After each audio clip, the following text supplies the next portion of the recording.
It's on the machine, I think. Oh, there it goes. Coming.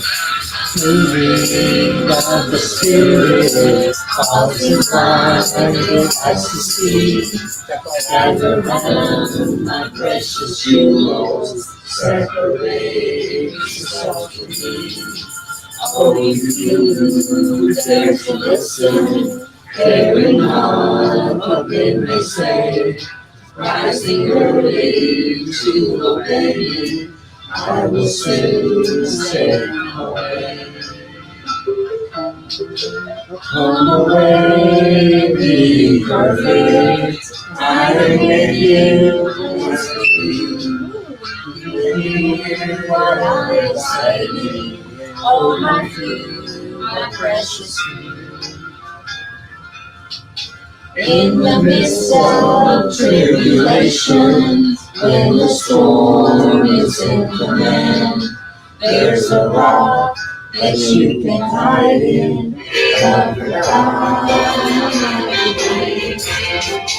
I will answer when you call out. I will hear your sturdy cry. Rise up early to obey me. I will soon save you away. Come away, be perfect. I'm making plans for you. Will you hear what I am saying? Oh, my few, my precious few.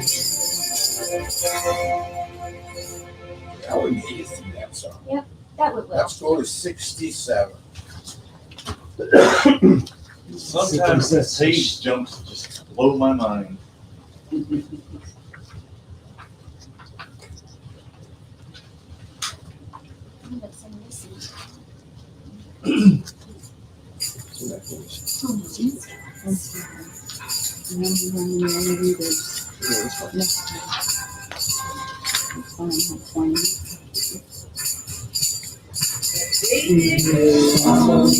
Whatever sun tells about God's holy Son, who gave himself a ransom for my soul.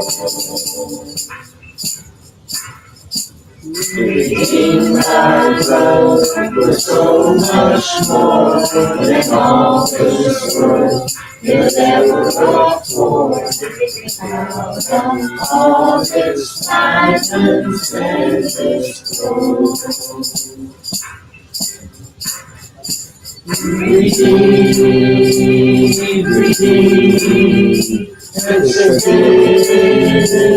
to see. Yes, you was what set me free.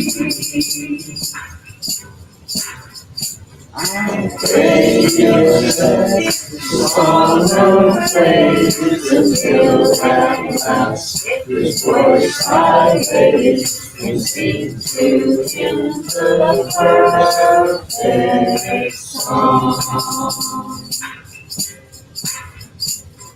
The sweetest song I've ever heard. I found this in God's word. The melody still falls on Calvary.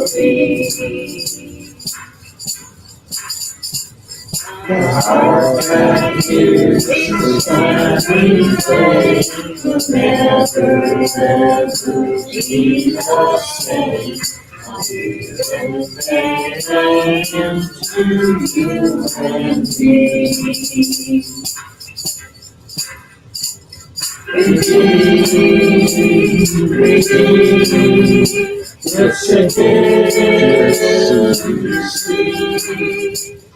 Yes, you was what set me free. I pray you set His song of praise until at last His voice I raise and sing to Him the perfect song. Father Yahweh, thank you for allowing it together on your Sabbath day. Father, thank you for everything you've done for us throughout the week. Father, we ask that you visit with us, bless us with your knowledge, bless us with your strength. Open our eyes that we can see your truth. Give us strength to walk in your footsteps and follow your narrow path. We give thanks and ask all of this in Yeshua's name. Baruch haba b'shem Yahweh. Blessed is he who comes in the name of Yahweh.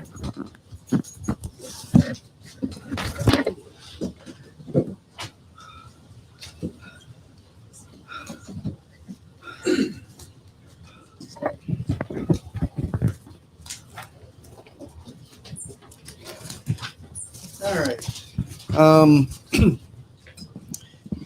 We up on the cork board back here, we've got our little bulletin board for prayer requests and praise reports. If you have any, just put them up there with the little sticky note, and Deborah will capture those and she'll send those out in an email. If you'd like to be on that email list, see Deborah or one of the elders, and we'll get your email address added.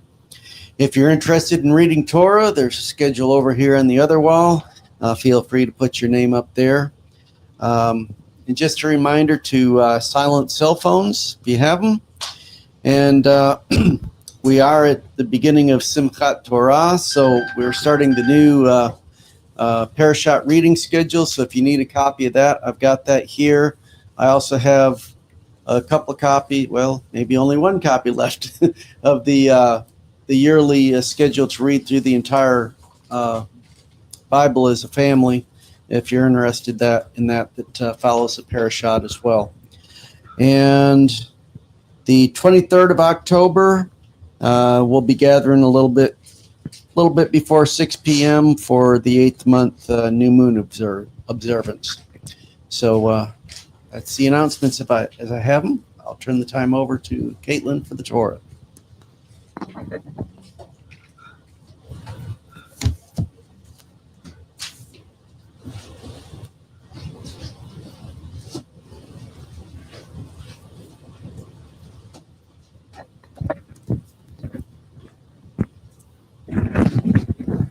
Shabbat Shalom.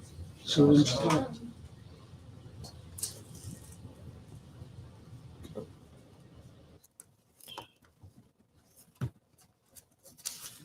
We are starting in Genesis 1:1 through 6:8.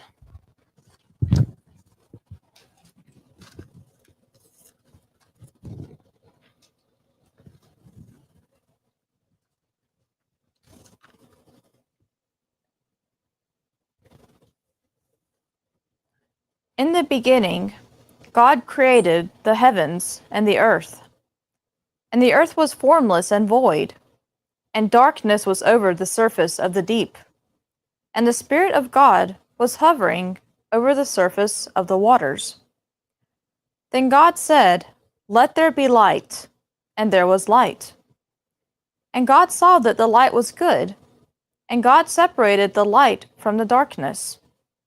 And God called the light day, and the darkness he called night. And there was evening and there was morning, one day. Then God said, "Let there be an expanse in the midst of the waters, and let it separate the waters from the waters." So God made the expanse and separated the waters which were below the expanse from the waters which were above the expanse. And it was so. And God called the expanse heaven. And there was evening and there was morning, a second day. Then God said, "Let the rivers below the heavens be gathered into one place, and let the dry land appear."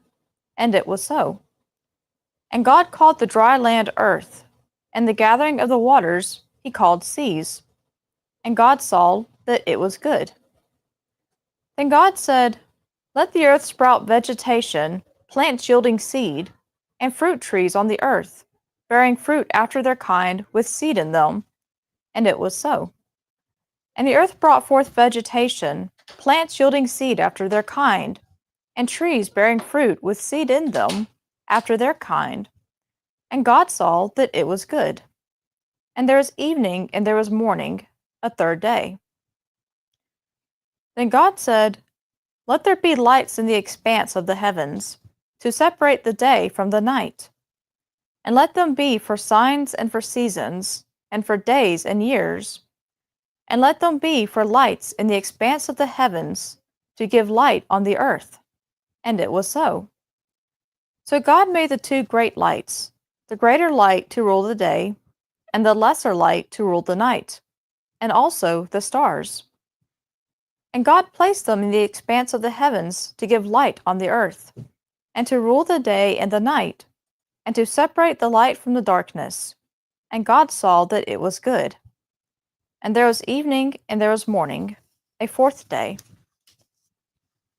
Then God said, "Let the waters swarm with swarms of living creatures, and let birds fly above the earth across the face of the expanse of the heavens." And God created the great sea monsters and every living creature that moves, with which the waters swarmed after their kind, and every winged bird after its kind. And God saw that it was good. Then God blessed them, saying, "Be fruitful and multiply, and fill the waters and the seas, and let the birds multiply on the earth." And there was evening, and there was morning, a fifth day.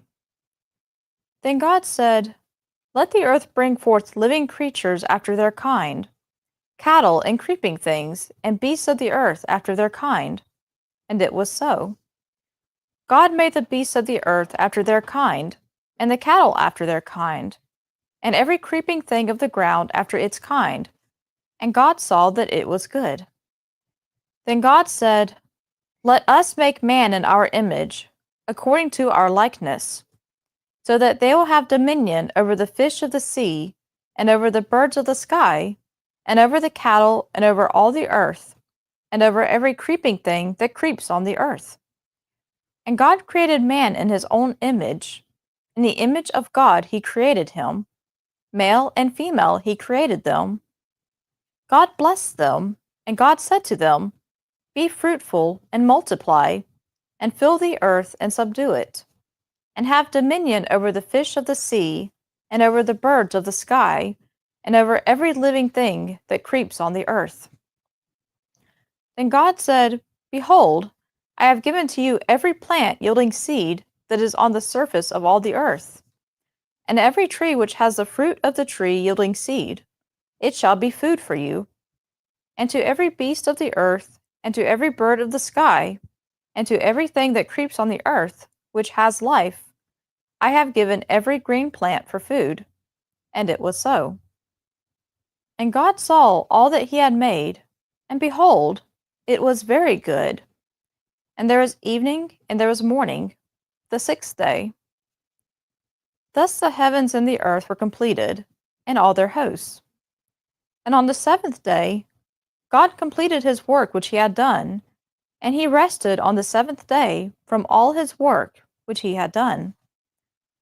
Then God blessed the seventh day and sanctified it, because on it he rested from all his work which God had created in making it. These are the generations of the heavens and the earth when they were created, in the day that Yahweh God made heaven and earth.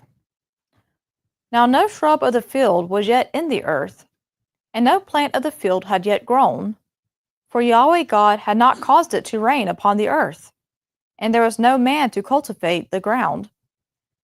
But a stream would rise from the earth, and water the whole surface of the ground. Then Yahweh God formed man of dust from the ground, and breathed into his nostrils the breath of life. And so the man became a living being. And Yahweh God planted a garden in Eden toward the east, and there he placed the man whom he had formed. And out of the ground Yahweh God caused to grow every tree that is desirable in appearance and good for food, the tree of life also in the midst of the garden, and the tree of the knowledge of good and evil. Now a river went out of Eden to water the garden, and from there it divided and became 4 rivers. The name of the first is Pishon. It is the one that went around the whole land of Havilah, where there is gold. Now the gold of that land is good. The bdellium and the onyx stone are there. And the name of the second river is Gihon. It is the one that went around the whole land of Cush. And the name of the third river is Tigris. It is the one that went east of Ashur. And the fourth river is the Euphrates.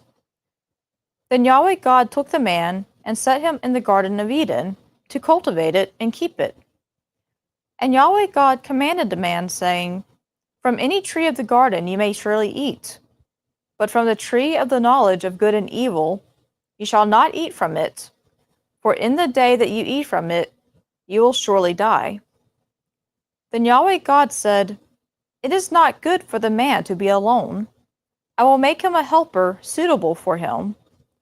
And out of the ground Yahweh God had formed every beast of the field and every bird of the sky. And he brought each to the man to see what he would call it. And whatever the man called a living creature, that was its name. And the man gave names to all the cattle and to the birds of the sky and to every beast of the field. But for Adam there was not found a helper suitable for him. So Yahweh God caused a deep sleep to fall upon the man, and he slept. Then he took one of his ribs and closed up the flesh at that place. And Yahweh God fashioned the rib, which he had taken from the man, into a woman, and he brought her to the man. Then the man said, This one finally is bone of my bones, and flesh of my flesh. This one shall be called woman, because this one was taken out of man. Therefore a man shall leave his father and his mother, and cleave to his wife, and they shall become one flesh.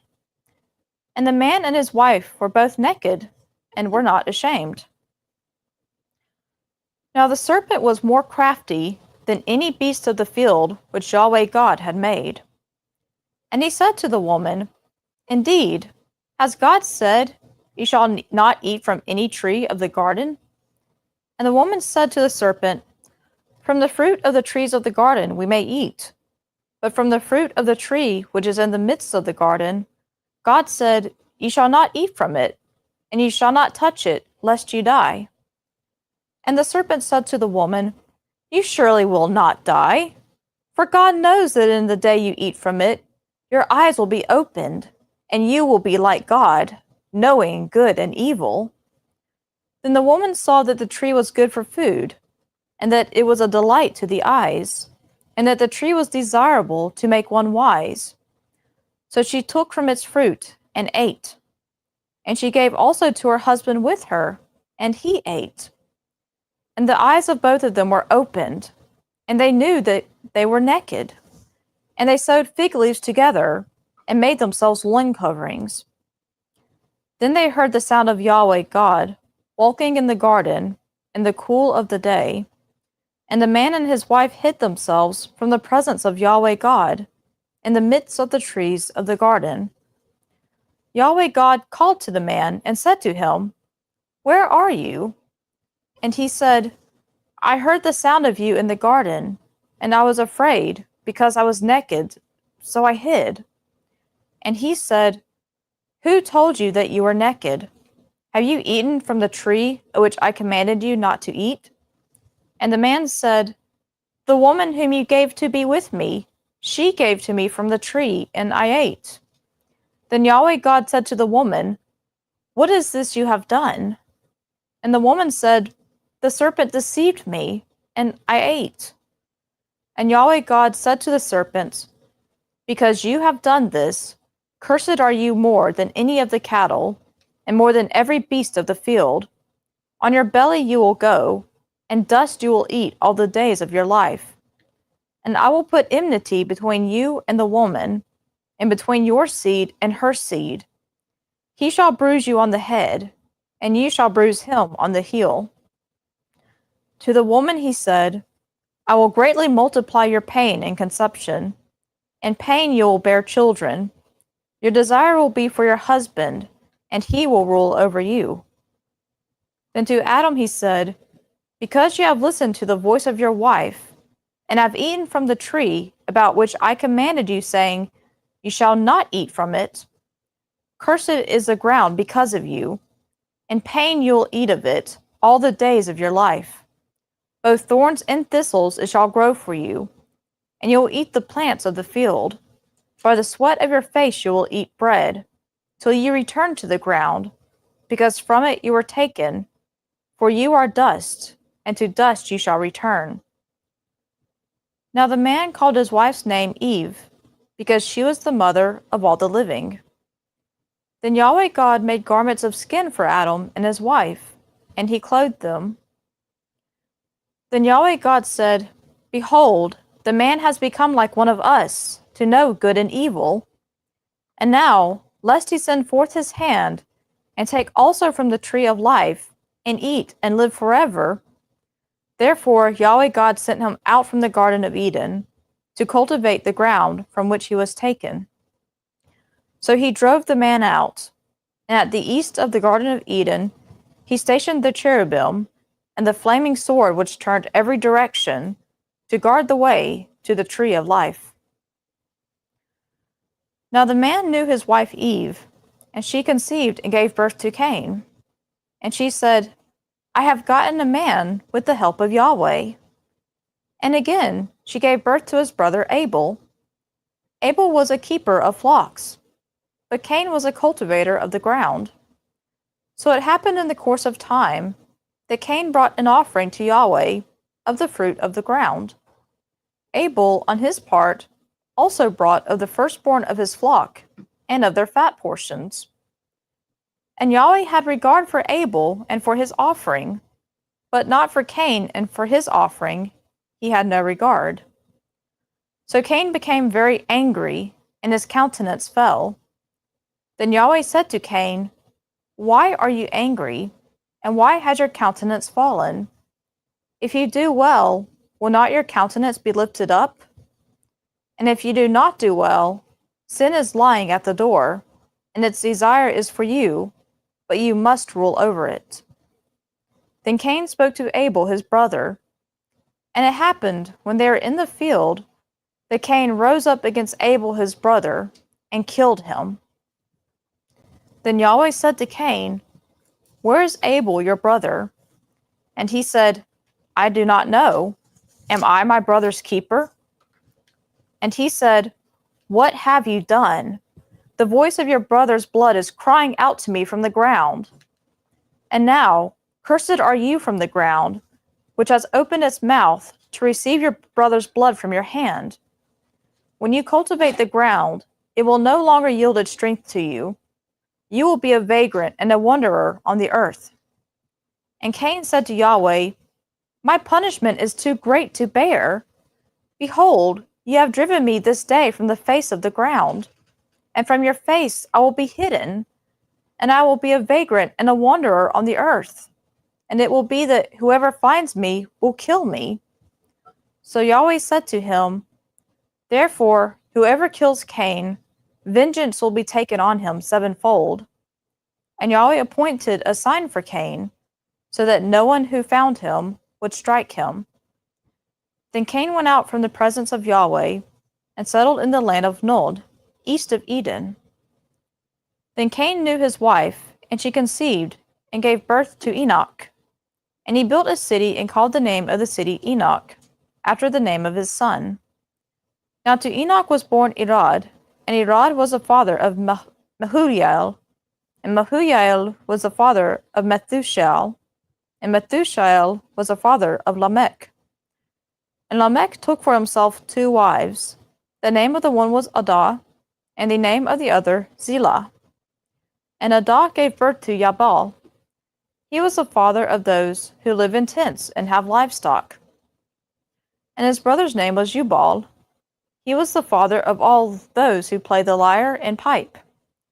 As for Zillah, she also gave birth to Tubal-Cain, the forger of all implements of bronze and iron. And the sister of Tubal-Cain was Naamah. And Lamech said to his wives, Adah and Zillah, hear my voice, you wives of Lamech. Give ear to my word, for I have killed a man for striking me, and a boy for wounding me. If Cain is avenged sevenfold, then Lamech 77-fold.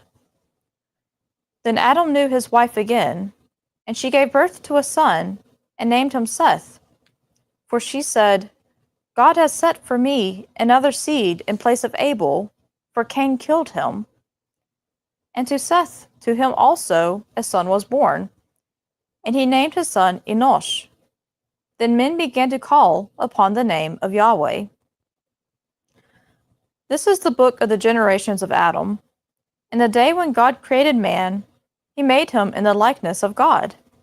He created them male and female, and he blessed them and named them man in the day when they were created. When Adam had lived 130 years, he became the father of a son in his own likeness, according to his image, and named him Seth. Then the days of Adam, after he became the father of Seth, were 800 years, and he became the father of other sons and daughters. So all the days that Adam lived were 930 years, and he died. And Seth lived 105 years, and became the father of Enosh. Then Seth lived 807 years after he had become the father of Enosh, and he had other sons and daughters. So all the days of Seth were 912 years, and he died. And Enosh lived 90 years, and became the father of Canaan. Then Enosh lived 815 years after he became the father of Canaan, and he became the father of other sons and daughters. So all the days of Enosh were 905 years, and he died. And Canaan lived 70 years, and became the father of Mahalalel. Then Canaan lived 840 years after he became the father of Mahalalel, and he became the father of other sons and daughters. So all the days of Canaan were 910 years, and he died. And Mahalalel lived 65 years, and became the father of Yared. Then Mahalalel lived 830 years after he became the father of Yared, and he became the father of other sons and daughters.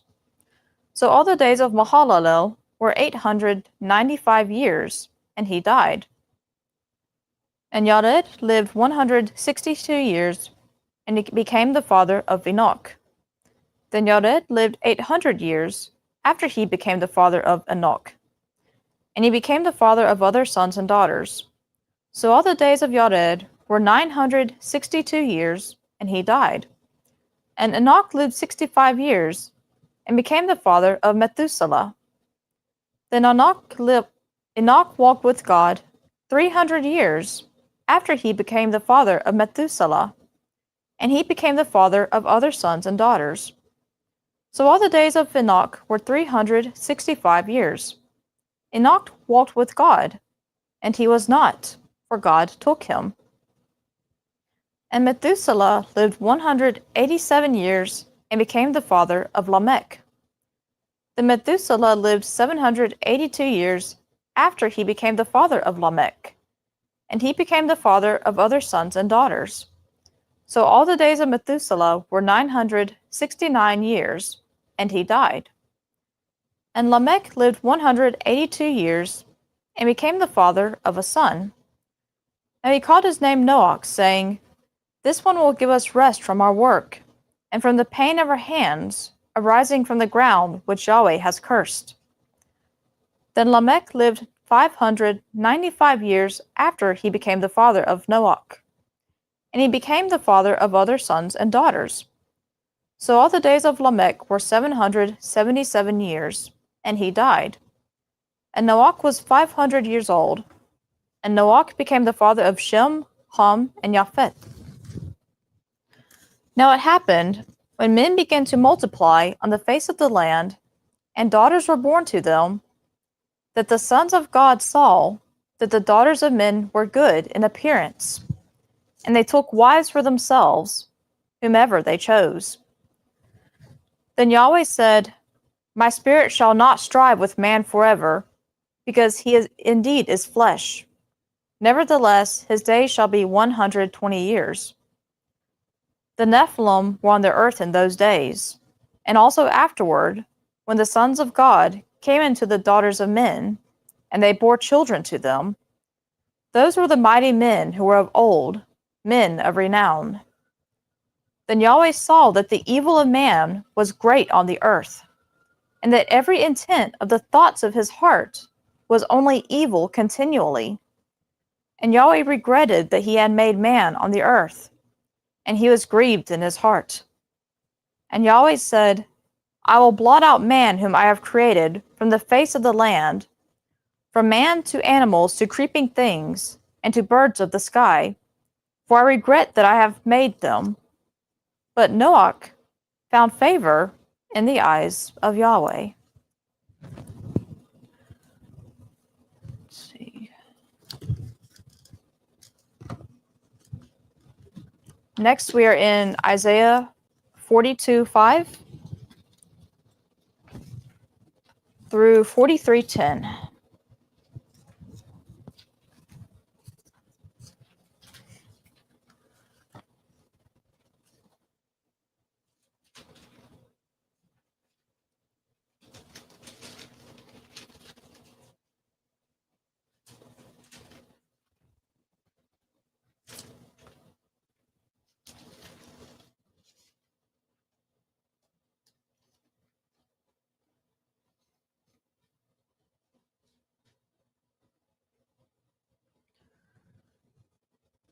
Thus says the God Yahweh, who created the heavens and stretched them out, who spread out the earth and its offspring, who gives breath to the people on it, and spirit to those who walk in it.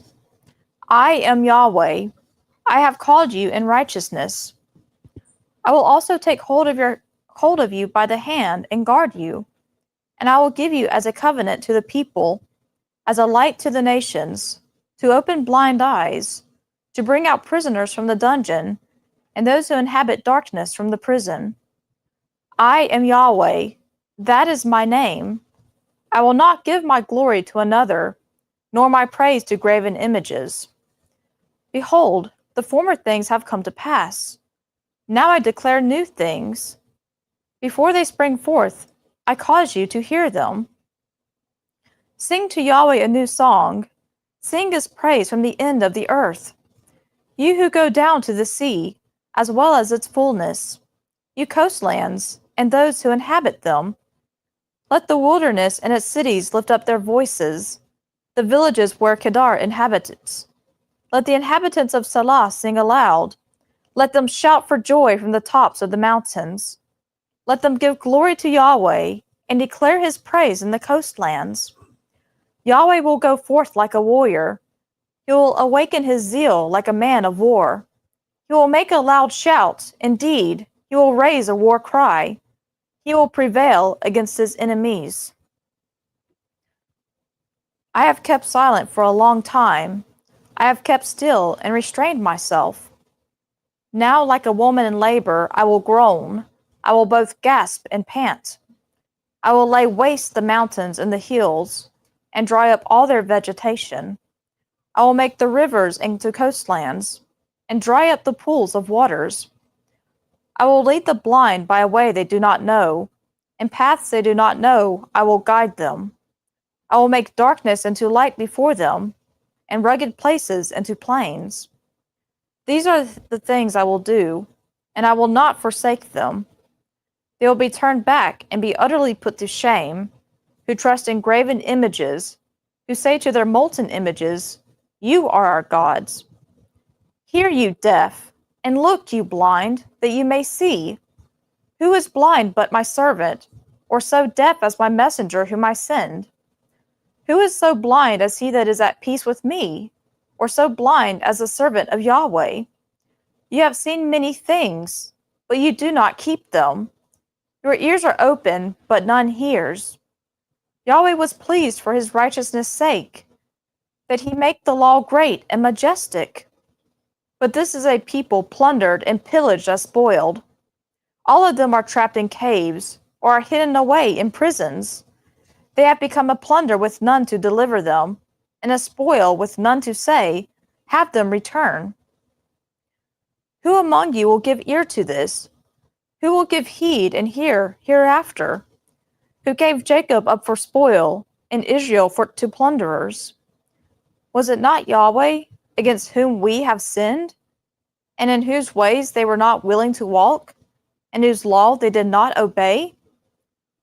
So he poured out on him the heat of his anger and the fierceness of battle, and it set him aflame all around, yet he did not know it, and it burned him, but he did not set it upon his heart. But now, thus says Yahweh, your Creator, O Jacob, and he who formed you, O Israel, do not fear, for I have redeemed you. I have called you by name. You are mine. When you pass through the waters, I will be with you, and through the rivers, they will not overflow you. When you walk through the fire, you will not be scorched, nor will the flame burn you. For I am Yahweh your God, the Holy One of Israel, your Savior. I have given Egypt as your ransom, Ethiopia and Seba in your place. Since you are precious in my sight, since you are honored and I love you, I will give other men in your place, and other peoples in exchange for your life. Do not fear, for I am with you. I will bring your seed from the east and gather you from the west. I will say to the north, give them up, and to the south, do not hold them back. Bring my sons from afar and my daughters from the ends of the earth, everyone who is called by my name, and whom I have created for my glory, whom I have formed, even whom I have made. Bring out the people who are blind, even though they have eyes, and the deaf, even though they have ears. All the nations have gathered together, so that the peoples may be assembled. Who among them can declare this, and make us hear the former things? Let them present their witnesses, that they may be justified, or let them hear and say, it is true. You are my witnesses, declares Yahweh, and my servant whom I have chosen, so that you may know and believe me, and understand that I am He. Before me there was no God formed, and there will be none after me. Next, we're in John 1, 1 through 14.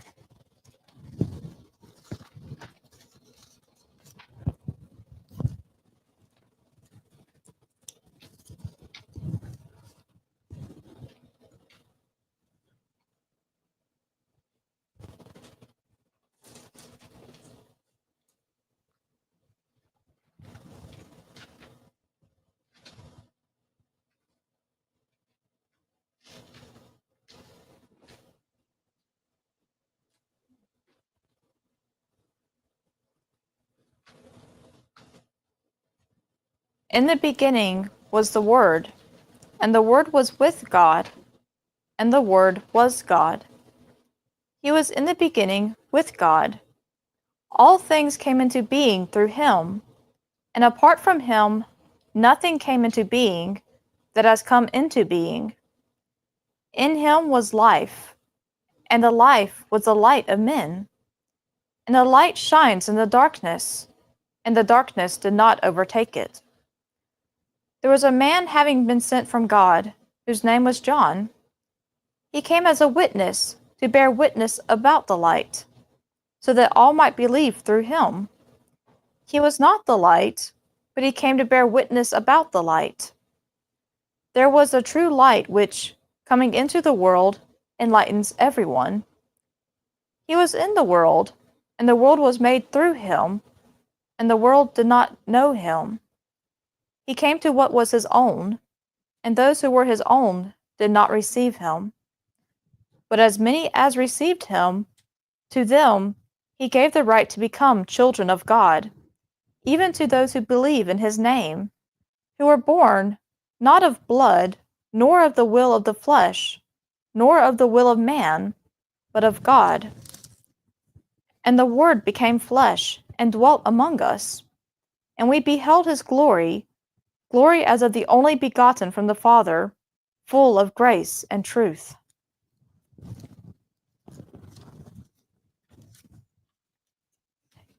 Next, we are in Colossians 1, 15 through 17.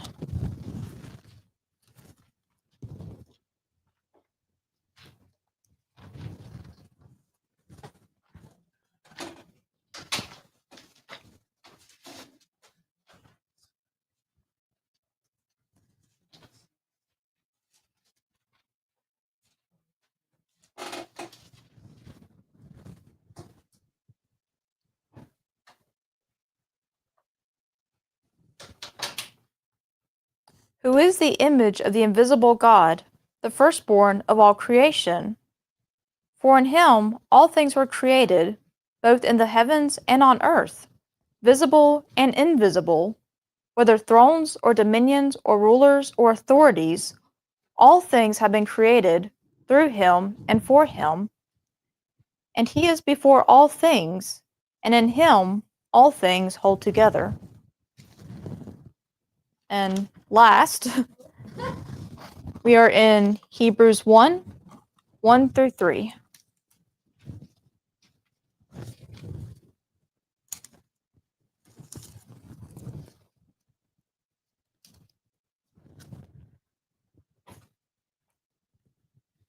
God, having spoken long ago to the fathers and the prophets in the many portions and in many ways, in these last days spoke to us in his Son, whom he appointed heir of all things, through whom also he made the worlds, who is the radiance of his glory and the exact representation of his nature, and upholds all things by the word of his power, who, having accomplished cleansing for sins, sat down at the right hand of the Majesty on high. That concludes the readings for today.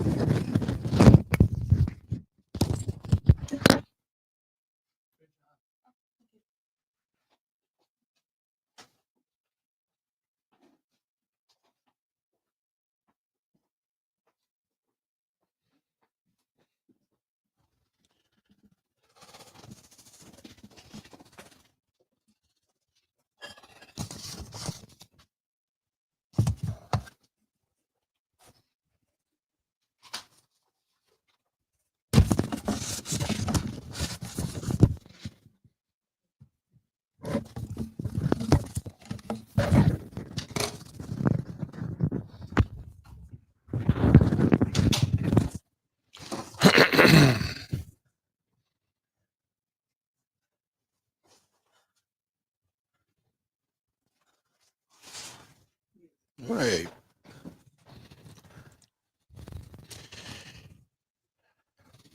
We need to learn how to avoid certain pitfalls and even disasters in life. I spent over 25 years driving semi-truck. It was always at night. The semi I had pulled 2 trailers, and you can imagine during bad weather, it wasn't the easiest of jobs.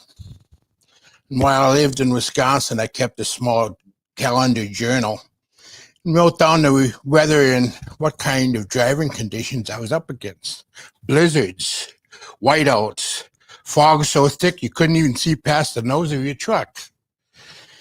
I remember one particular night, the freezing rain with ice on the road, and the time I was getting off of one highway onto the other in the loop, looked in my rearview mirror, and the last trailer was 90 degrees like a giant L.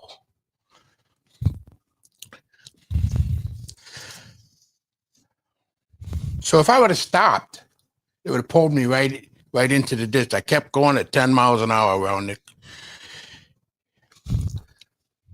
I do believe my fingerprints are still on the steering wheel. Most nights were not that hair-raising, and no one ever remembers the easy days. And at the end of my comments for the day, I always thank Father Yahweh for getting me home safe but shaken.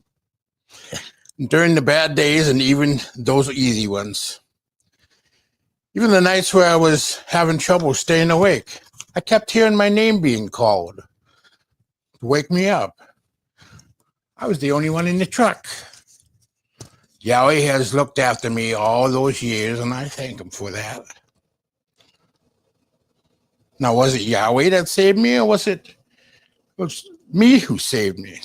I would like to give myself some credit, but I really think that Yahweh is the one who saved me. I think he suddenly woke me up or kept my truck on the road, or maybe it was that angel who didn't like riding with me. I don't know. And I guess it was Yahweh who gave me the quick thought to drive in times of very bad weather. And it was Yahweh who kept me from falling asleep all those nights as well. Don't you think it's better that I give Yahweh the credit for saving me rather than taking the credit for myself? In 1 Corinthians 10:31, whether therefore you eat or drink or whatsoever you do, do all to the glory of Yahweh. So if you are saved from an accident, you should glorify Yahweh by giving him the credit and the praise. 1 Thessalonians 5:18, and everything give thanks, for this is the will of Yahweh and Messiah Yeshua concerning you. Give thanks and praise in all circumstances, the good days, including the bad and scary circumstances. Life is full of difficult and disastrous situations, or situations that could be disastrous. And it's not just car accidents or mishaps. It's people's relationships. Many other things like health. Some people's relationships fall apart and become a big disaster, and thus Yahweh somehow intervenes. We need to look to Yahweh always. We need his wisdom and counsel always. We need his protection and security in life always. He's bigger than life itself and bigger than us. He's the only one who can save us and protect us and make us secure in a life in eternity. Matthew 11:28, come unto me, all you that labor and are heavy laden, and I will give you rest. Take my yoke upon you and learn of me, for I am meek and lowly in heart, and you shall find rest unto your souls. And he will give us even more than rest. He will give us wisdom and discernment and strength and grace. Hebrews 4:15 and 16 says, for we have not a high priest which cannot be touched with the feelings of our infirmities, but was in all points tempted like we are, yet without sin. Hebrews 4:16, and let us therefore come boldly unto the throne of grace, that we may obtain mercy and find grace to help in time of need.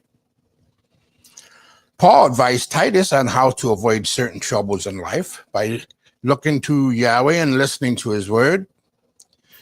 You know, avoid various things in life and you'll avoid trouble.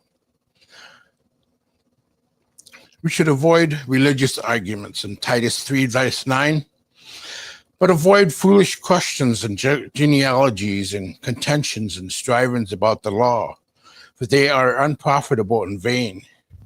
A man that is a heretic after the first and second admonition reject, knowing that he that is such is subverted and sins, being condemned of himself.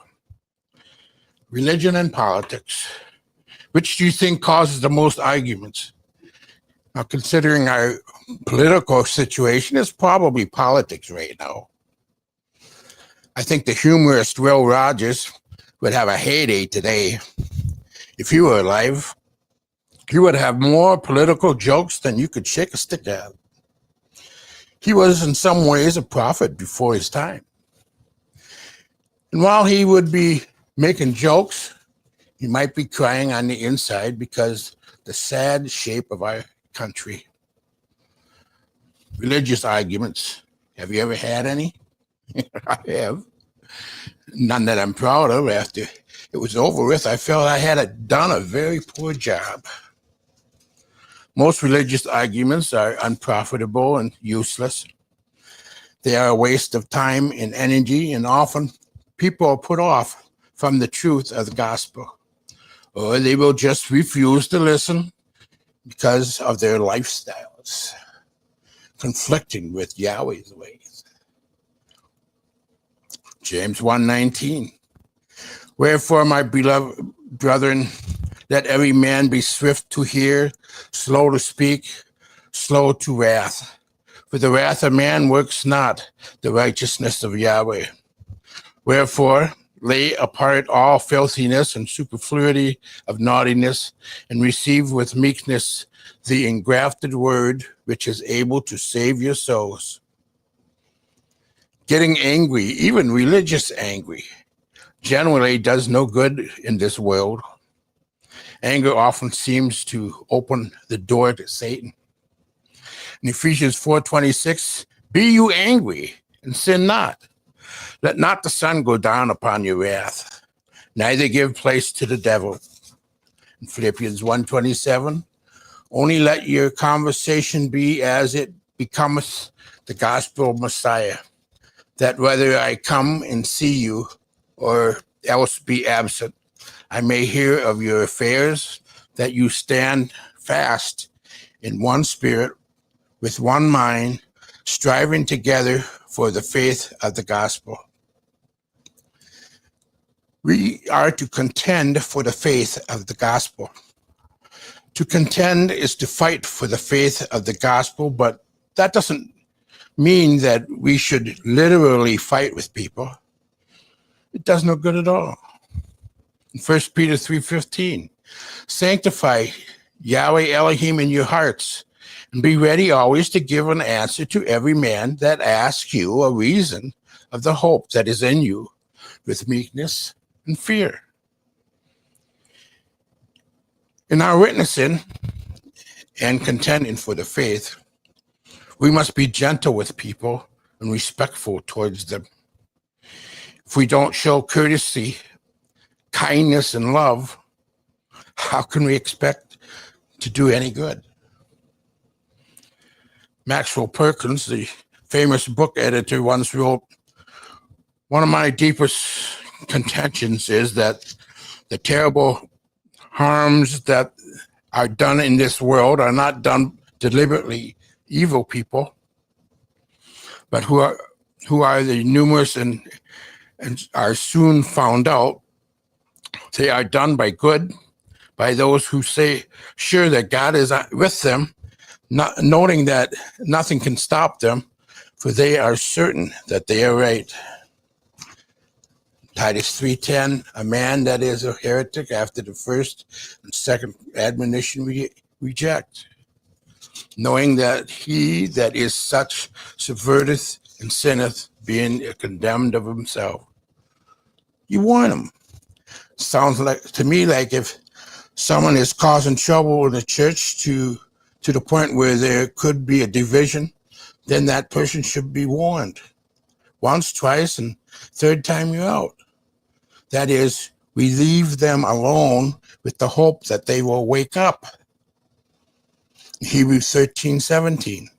Obey them that have rule over you. Submit yourselves, for they watch for your souls, as they that give account, that they may do it with joy and not with grief, for that is unprofitable for you. Titus 3:13 again. Bring Zenos, the lawyer, and Apollos on their journey diligently, that nothing be wanting unto them.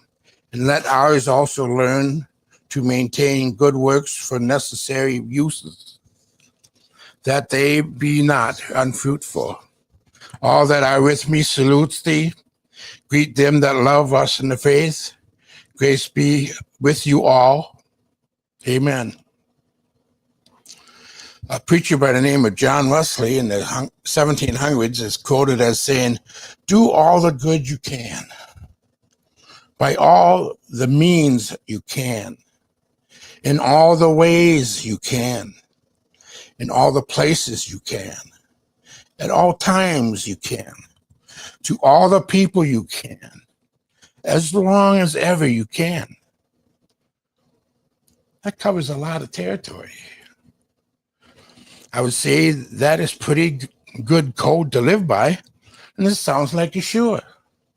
Acts 10:38, how Yahweh anointed Yeshua of Nazareth with the Holy Spirit and with power, who went about doing good, healing all that were oppressed of the devil, for Yahweh was with him. Yeshua went about doing good, all kinds of good, providing food, teaching Yahweh's word, healing from diseases, casting out demons. We need to do the same, although we are somewhat limited in comparison to what Yeshua did. I don't know of anyone who has healed those who are under the power of the devil, but even there are those who claim to cast out demons. The only way any of us could do that is by leading people to the faith in Messiah. When they surrender their lives to Messiah, then they will indeed be healed from the power of the devil. In 2 Corinthians 5:17, therefore, if any man be in Messiah, he is a new creature. Old things are passed away. Behold, all things are become new. Beyond casting out demons or healing people who are under the power of the devil, what can we do? What must we do? Anything we can. Teach, preach, give, share, listen, love. We must not be selfish with our lives and with what Yahweh has given us. We are to avoid selfishness and being quick to see the needs and respond to those needs. Titus 3:13, where he just read, where you bring the lawyer, you polish it on their journey diligently, and nothing be wanting unto them.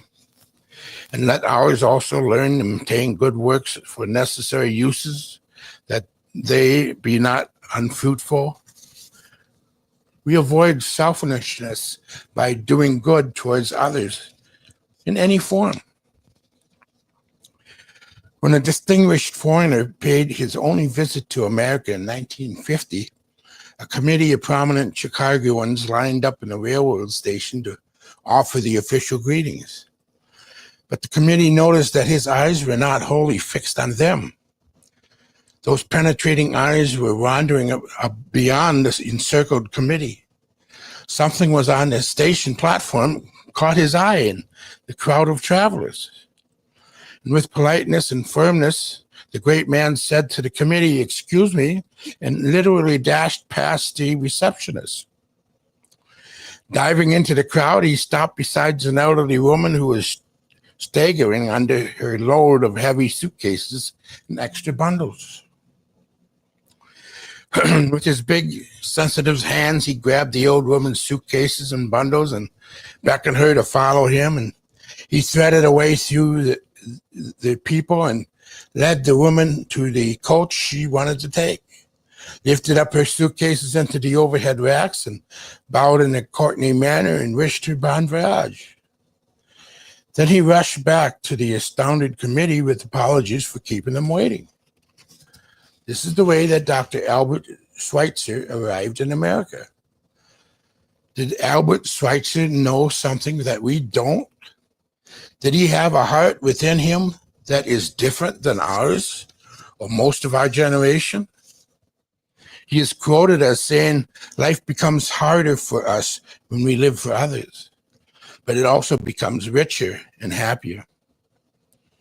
In Philippians 2:3, let nothing be done through strife or vainglory, but in lowliness of mind, let each esteem others better than themselves.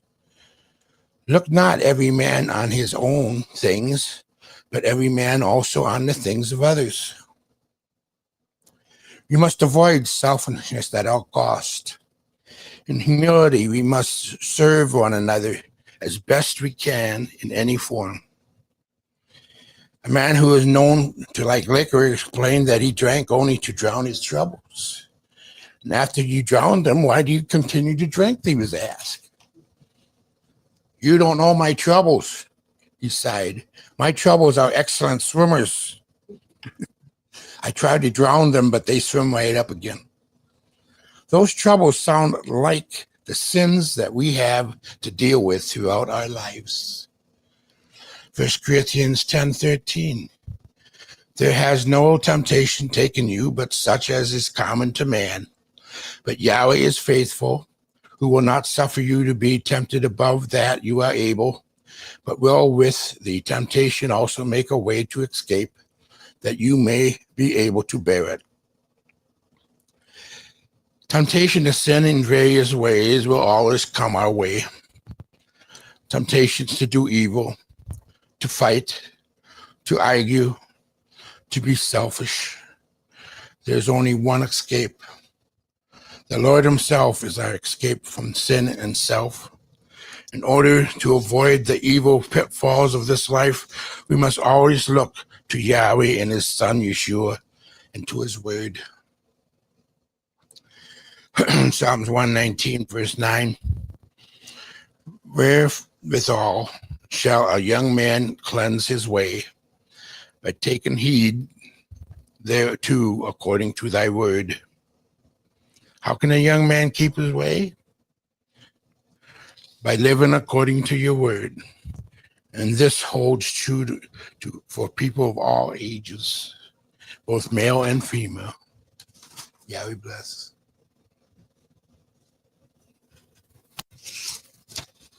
Page 37.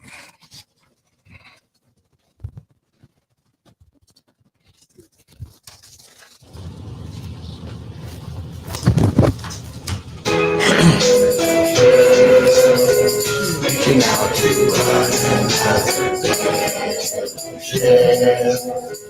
learning how to be a brother. Yahweh's says we must love each other to have fellowship.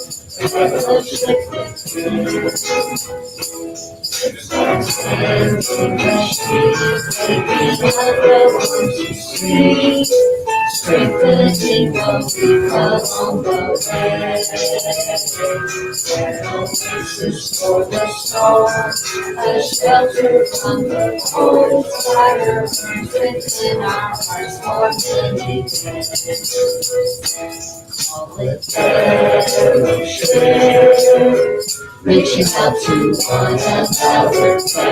Fellowship. Learning how to be a brother. Yahweh's plan says we must love each other to have fellowship It's not hard to respond to a smile that should be warm and arms that pull us back from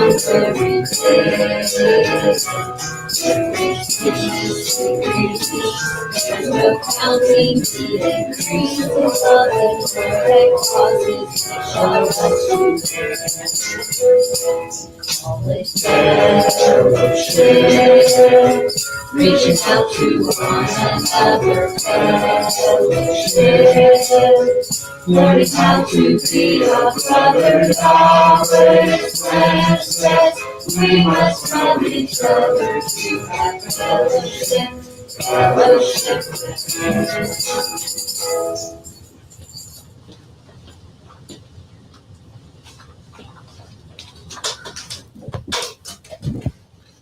Father, we thank you for this day.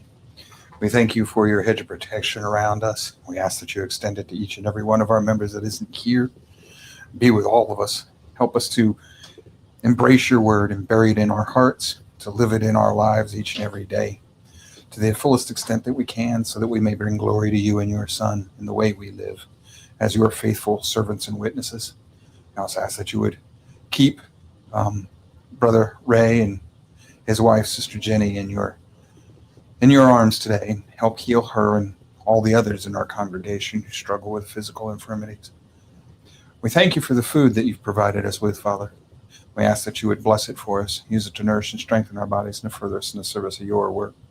We thank you for all of this and ask all of this in Yeshua's holy and precious name. Baruch Habab Hashem Yahweh. Blessed is he who comes in the name of Yahweh. So be it. Can